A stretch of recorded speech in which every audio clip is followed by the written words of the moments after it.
Well, Mr. President, one of the most important things I believe you'll achieve in your presidency is reordering the world in a proper way. For 31 years, more than 31 years now, multiple administrations have allowed the Chinese to deindustrialize this country, to take away jobs and factories and the pillars of our national strength.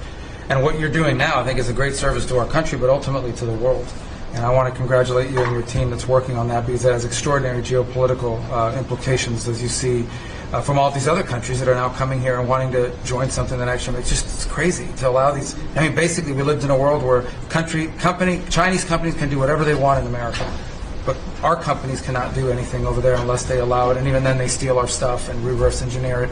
So just reordering all of that has dramatic implications on peace and security of the world, so we thank you. An important meeting, thanks to you, is going to happen on Saturday for the first time in a long time. There'll be direct talks between Ambassador Witkoff and a top-level leader in Iran. We hope that'll lead to peace. You've been very clear what Iran is never going to have is a nuclear weapon, and I think that's what led to this meeting, and we'll wait for him to come back from it, and we're hopeful about that. I would also say that we are receiving, and I think the Department of Homeland Security can confirm this, historic cooperation from countries all over the world. Number one, in taking back their citizens. Every country in the world has to take back people that are illegally in another country. And we have countries that refuse to do it or will kind of ignore our calls. All of them are doing it. The ones that are not are paying a price. And we've also found cooperation in other countries that are willing to take some of these people, some very dangerous criminals. I know the President of El Salvador will be here next week, has really been a good friend of the United States in that regard. These are some of the worst people you'll ever encounter. And Pam knows this, and Christy knows this from the work they're doing. And one last point I want to make, Mr. President, and again, it's under your leadership, it's actually under your executive order. If you come to this country as a student, we expect you to go to class and study and get a degree. If you come here to vandalize a library, take over a campus, and do all kinds of crazy things, we're going to get rid of these people, and we're going to continue to do it. So when we identify lunatics like these, we take away their student visa. No one's entitled to a student visa. The press covers student visas like there's some sort of birthright. No, a student visa is like me inviting you into my home. If you come into my home and put all kinds of crap on my couch, I'm going to kick you out of my house. And so, that's what we're doing with our country, thanks to the President. And last but not least, very important development this week, but both Pam and I are very excited. The finest higher education institution in the United States, University of Florida, is also now the national champions in basketball, and we hope you'll host them here soon, Mr. President. Go Gators. They're coming. Good for the SEC. They're coming. Congratulations. Well, thank you very much. You're really doing a great job. We appreciate it. Any question? Mr. President, can you give us a reaction to today's stock market drop, and also give us a sense of the next steps with China? Well, I haven't seen it because I've been here for 2.5 hours, so I'll be seeing it. I think Scott went out. Scott, you want to have a statement on that? Sure. Look, the up 2, down 1 is not a bad ratio, or up 10, down 5. And I think, as we have talked about, as we go through the queue and settle with these countries who are going to bring us their best offers, we will end up in a place of great certainty over the next 90 days on tariffs. But we had very good inflation numbers today. Oil's down. We had a successful bond market. So I don't see anything unusual today. And next steps for China, sir? Well, we'll see what happens with China. We would love to be able to work a deal. They've really taken advantage of our country for a long period of time. They've ripped us off beyond nobody. How people stood for it, sitting in my position, is not even believable. And we're talking about many presidents, not just a couple. But they did, and all we're doing is putting it back in shape. We're resetting the table. And I'm sure that we'll be able to get along very well. I have great respect for President Xi. He's been, in a true sense, he's been a friend of mine for a long period of time. And I think that we'll end up working out something that's very good for both countries. I look forward to it. Mr. President, China retaliated today by reducing the number of American films that can be shown there. What's your reaction to them now targeting cultural exports from the United States? I think I've heard of worse things.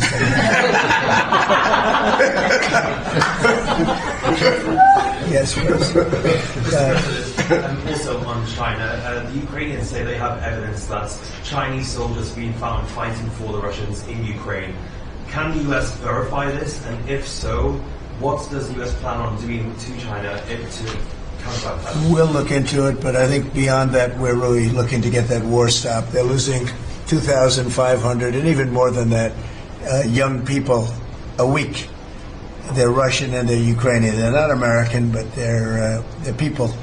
And we're seeing if we can get it stopped. And I think we're making progress. I appreciate the ballerina who was released. It was at the request of a very good friend of all of ours, actually.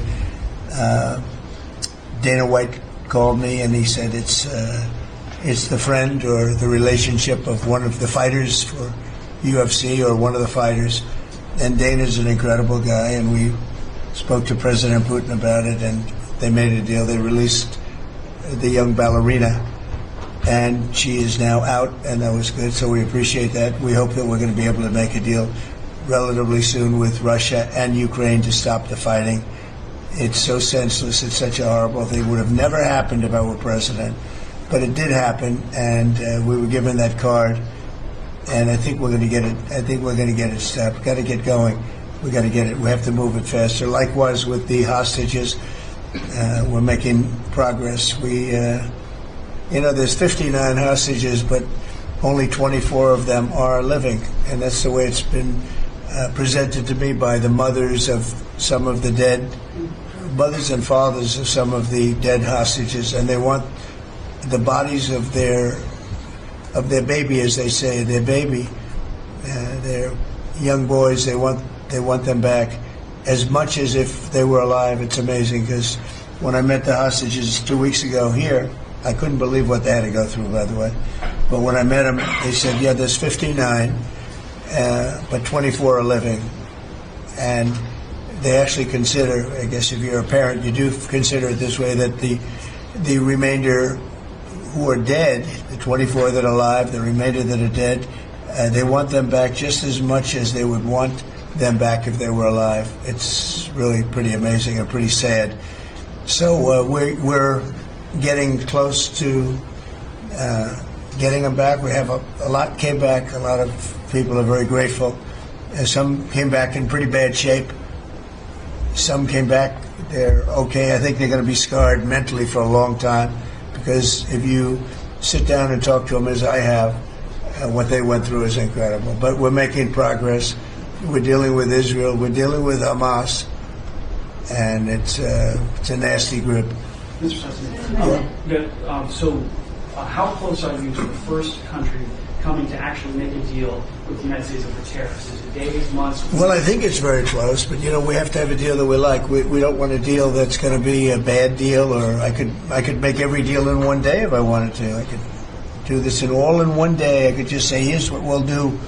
And I was saying to the people before, to Scott, mostly to Scott and Howard, and some of the other people that work with us on the negotiations. We have a lot of law firms that have paid me a lot of money in the form of legal fees. We're going to probably use those firms to, if we can, I think we can. I'll make a contribution to the country, but they're great firms. They're the best firms, the biggest, and really the most prestigious. And we may be using them to help you guys out because you're going to need a lot of lawyers.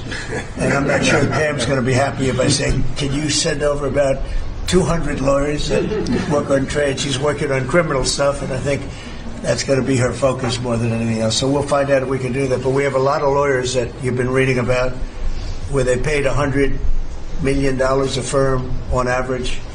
Now we have the final 4 or 5 are at $125 million. So I have a lot of legal fees I could give to you people, and we might as well use them. Hopefully I won't need that many legal fees or that much. I may. Who knows? After it ends, after we leave, maybe I'll need it. But if I do, it's not going to be very pleasant. So I think we're going to try to use these very prestigious firms to help us out with the trade because we have a lot of countries. But we want to make deals that are proper for the United States, not just we can make deals easily. We want to make them proper. Mr. President, if you aren't able to reach the deals that you want to see at the end of the 90 days, will you put those higher tariffs in place or will you extend Well, that's laws? what would happen. I mean, if we can't make the deal that we want to make, or we have to make, or that's good for both parties. It's got to be good for both parties. You wouldn't. And then we go back to where we were. You go back to the numbers that you announced last week. I think so. You wouldn't extend the pause. Yeah, we'll have to see what happens at that time. Thank you, Mr. President. You said yesterday you were considering some exceptions for companies. Can you talk about what you're considering, and then also on the reciprocal tariffs that would be substantially lower? Is the same math formula going to be used, or is that tossed out? I'm not considering now for any country or company, but it's possible that I would. But I'm not. We don't have that situation right now. People understand where we are, what we're going to do. But it could happen. It's called flexibility. You have to have certain flexibility. President, what are you planning on using the money that you're gaining from revenue through the tariffs on? Paying down national debt, reducing taxes, creating good budgets, helping Christie with the border and all of the other things. I built hundreds of miles of wall, as people now understand, 571 miles of border wall in the first administration. But we're going to beef it up, and we're going to add more. And the numbers are incredible. Really, the numbers are what's taken place. We had great numbers, but these numbers are topping my last administration. And Christie and Tom Homan have done an amazing job. But it's an expensive process. This weekend, where they used to have hundreds of thousands of people standing there pouring through the border in Tijuana, Mexico, this weekend they had nobody. You had a man sweeping this massive piece of concrete, which is, the area where they said massive. And I've looked at that during the Biden administration. You couldn't see a piece of that concrete. There were so many people on it. You couldn't, if you had helicopter shots, you couldn't see concrete. Now, this weekend, you had nobody there but a man with a broom sweeping it and cleaning it up. Pretty amazing. It's really an amazing job. But it will be used for that. It'll be used for a lot of things. It'll be used by the Department of Justice for doing a great job. Pam is doing a fantastic job. So it's going to be used for a lot of different things. Mr. President, on the 10% tariff, is that a basement? Is that the? It's a baseline. Can countries negotiate that to bring that? It depends down? on what they're adding. Some countries we have massive deficits with, or they have big surpluses with us, and others it's not that way. So it depends. That's why it's really they're all different. Every country is different. Some have certain advantages that others don't have, and certain things. We have some. China has a surplus of $1 trillion. I mean, the numbers are crazy, and others have basically no surpluses. We have some that are pretty even, but they hurt us in other ways, and we just want to get that taken care of. So everyone is a little bit different. So are you negotiating with the EU as one bloc or individual nations for the tariffs? We're looking at it as one bloc. They've been very tough, but they were very smart. They were ready to announce retaliation, and then they heard about what we did with respect to China and others, but China, and they said, we're going to hold back a little bit. They decided to hold back. I thought they were very smart. Look, the EU is very smart, but they really have taken advantage of the United States. They were formed for the purpose of taking advantage of the United States, and I don't blame them, and I don't blame China. I don't blame anybody. I blame the people that were sitting at that desk in that other beautiful Oval Office for allowing it to happen. Many presidents I blame. They should have never allowed it to happen. And I'm doing something that a lot of them wouldn't want to do. But I'm here. I do those things, and we're going to make this country great again. We were taken advantage of by almost everybody. I sat back in the last administration. I would actually read them. I don't have to read them now. I know them so well. I would read some of these documents that were signed, deals, and I said, who would do a deal like this? Who would do it? You've seen it, Elon. Yeah. I'd look at deals where it's so one-sided. Even we have a deal with Japan, and we get along great with Japan, and we had the Prime Minister here. He was fantastic. As you know, Abe was great. Shinzo was great. He was a good friend of mine, unfortunately no longer with us. But we defend them, but they don't have to defend us. I said, that doesn't sound too good. But we have a deal, where a defense deal. We pay hundreds of billions of dollars to defend them. But if for any reason, in other words, we pay all the money. They don't pay anything. But if we're ever attacked, they don't have to do a thing to protect us. I said, oh, that sounds like a wonderful deal. So that's just one out of thousands. And I just wonder who did this.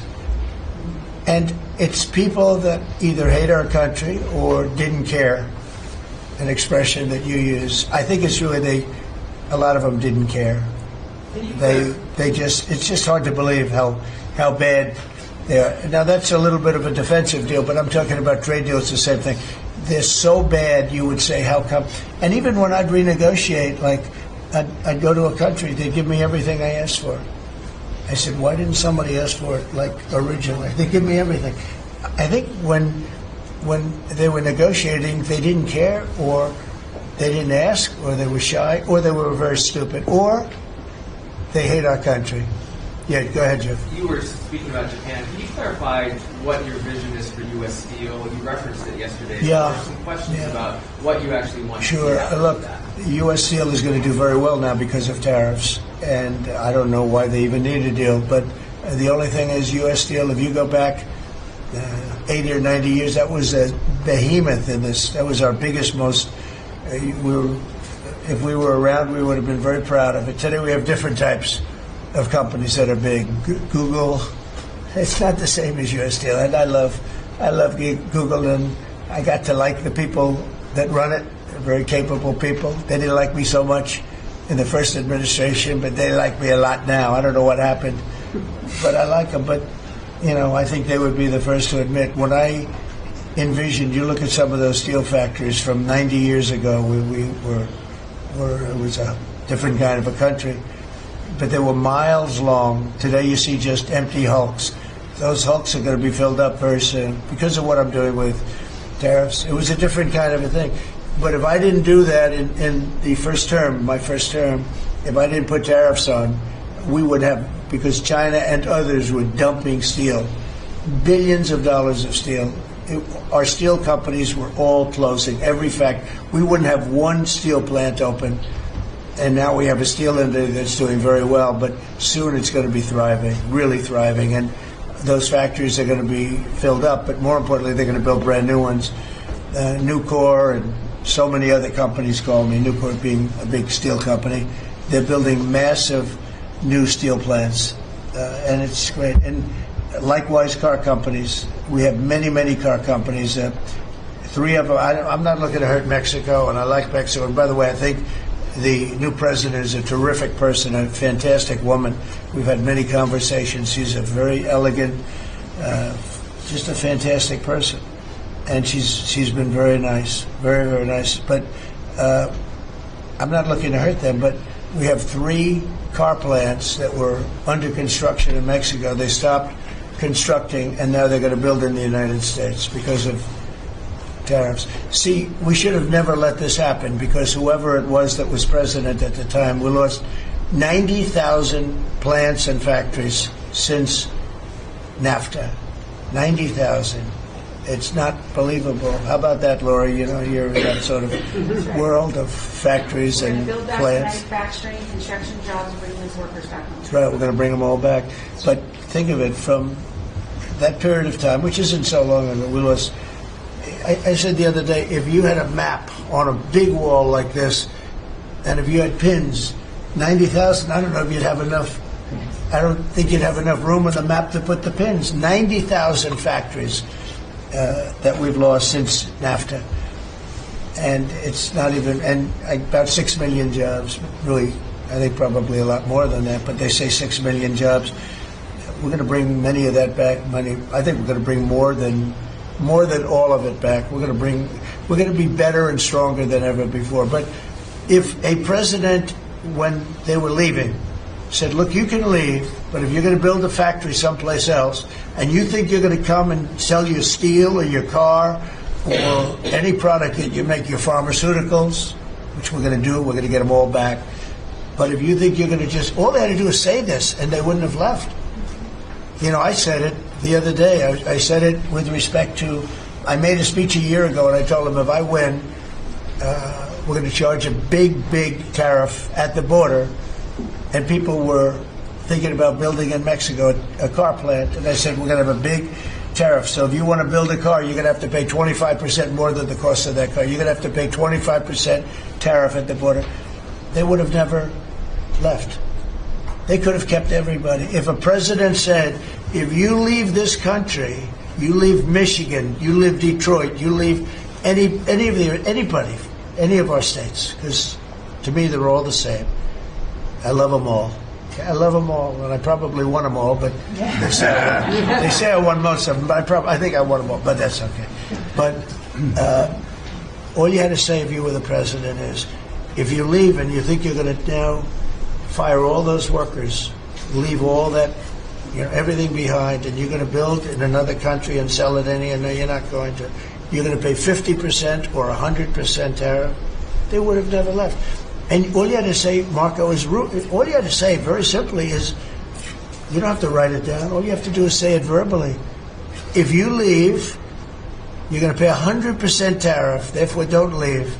They would have never left. But they left 90,000 plants. I mean, it's hard to believe that many. It's not, you can't envision it. So just getting back to your, because I'm the great weaver of all time. To weave, you have to be a genius. To go on tangents, anybody can do that. But we'll get back to your original U.S. Steel. U.S. Steel is a big name in this country. Babe Ruth is a big name. We have a lot of big names, but not too many. U.S. Steel is one of the great names in the history of our country. And normally I wouldn't mind so much. I wouldn't be thrilled with it. But to buy for a foreign country, and we love Japan, but for a foreign country to buy that cherished U.S. Steel brand, that's hard for me to do. And maybe somebody else may want it. The company Nippon that's involved with it is a big, powerful company who do a good job.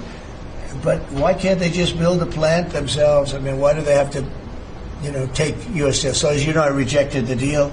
Now they've come back in a different form. They're coming back as an investor. And, I feel better about that, I guess. But, I know them very well. I know the thinking. It's the investor.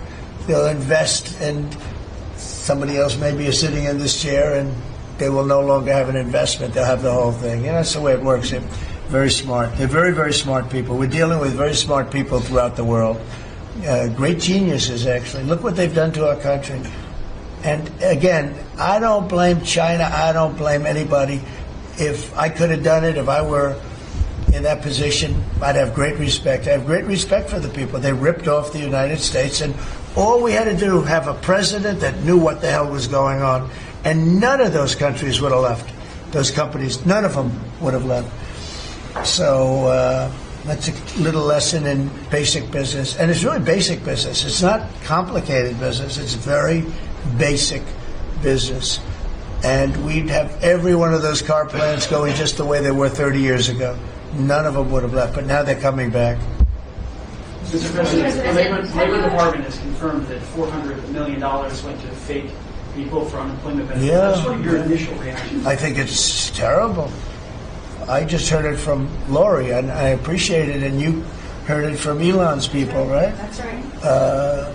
Elon's done a fantastic job. Look, he's sitting here, and I don't care. I don't need Elon for anything other than I happen to like him. But I'm telling you, this guy did a fantastic job. I don't need his car. I actually bought one and they said, "Oh, did you get a bargain?" No. I said, "Give me the top price." I paid a lot of money for that car. But honestly, he makes a great car. You know what I do with it? I let the people in the office drive around in it. Margot and Natalie, they're all Chamberlain. They're all driving around the most beautiful car. It's gorgeous. But I did that as a sign of just a show of support. Numerous people have done that. Just a show of support. Because, he's done a fantastic job, but he hasn't been treated properly. The unemployment. Hasn't been treated properly, yeah. Mr. President, can you talk to us about your communications with China? Has President Xi reached out at all since the tariff? Well, I don't want to say who's reached out. I just say that I think it's going to work out, hopefully well. Including TikTok? They're very big.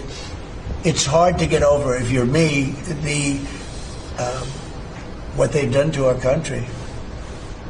They've destroyed our economic base to a large extent. The good news is we're very vibrant, and we're going to get it back fast. We already have. Look, we're making $2 billion a day now, and